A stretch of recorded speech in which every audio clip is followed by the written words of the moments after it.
अरे रुको रुको रुको रुको, महाभारत पढ़ रहे हो? मत पढ़ना, तुम्हारे घर में भी महाभारत हो जाएगी।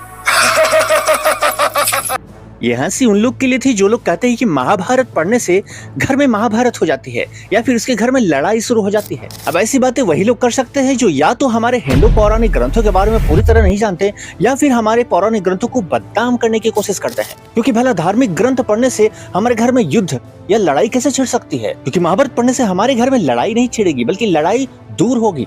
अब ये वही लोग समझ सकते हैं जो महाभारत को अच्छे तरीके से जानते हैं, जो महाभारत के बारे में जानते हैं। क्योंकि महाभारत में ऐसे ऐसे शिक्षाएं और ऐसे ऐसे घटनाओं का वर्णन मिलता है कि उन शिक्षाओं को अपने जीवन में उतार कर उससे सीख ले सकते हैं कि किस प्रकार से अहंकार का त्याग करें, किस प्रकार से अपने कर्मों पर ध्यान दे। यहाँ पर ये बात से आप कैसे इनकार कर सकते हैं कि भगवत गीता जैसा पवित्र ग्रंथ भी महाभारत के अंदर में आता है और ये महाभारत काल में ही भगवान श्री कृष्ण अर्जुन को यह देते हैं। यह एक ऐसा अमूल्य ज्ञान है, भगवान श्री कृष्ण के द्वारा निकले गए ये ऐसे अमूल्य वचन है जिसे यदि व्यक्ति अपने जीवन में उतारे तो निश्चित रूप से उनका जीवन सुखमय होगा और भगवान के शरण में होगा। दोस्तों, महाभारत में जहाँ हमें एक ओर धर्मराज युधिष्ठिर के द्वारा धर्म पालन करने की सीख मिलती है तो वही दूसरी ओर सूर्यपुत्र कर्ण के द्वारा महादानवीरता और महात्याग की सीख मिलती है। दोस्तों, अगर एक ओर अर्जुन के द्वारा हमें अपने कर्मों पर ध्यान देने की सीख मिलती है तो वही दूसरी ओर दुर्योधन के द्वारा यह सीख मिलती है कि कैसे अहंकार किसी भी व्यक्ति को उसके विनाश की ओर ले जाता है। और इन सभी से ऊपर जहाँ भगवान श्री कृष्ण की लीलाएं चल रही हो, जहाँ भगवान श्री कृष्ण की लीलाओं का वर्णन बताया गया हो, जिसमें एक एक पग में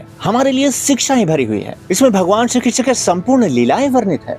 भले ऐसे ग्रंथ को पढ़ने से हमारे घर में युद्ध कैसे छिड़ सकता है? ये बात बिल्कुल भी बेतुकी है। जो लोग ऐसे ऐसे बात फैलाने का प्रयास करते हैं, ऐसे ऐसे भ्रम फैलाने का प्रयास करते हैं, उन लोगों से दूर रहे और सदा ही शास्त्र सम्मत बातों पर यकीन करें। मिलते हैं बहुत जल्द नई वीडियो में। राधे राधे।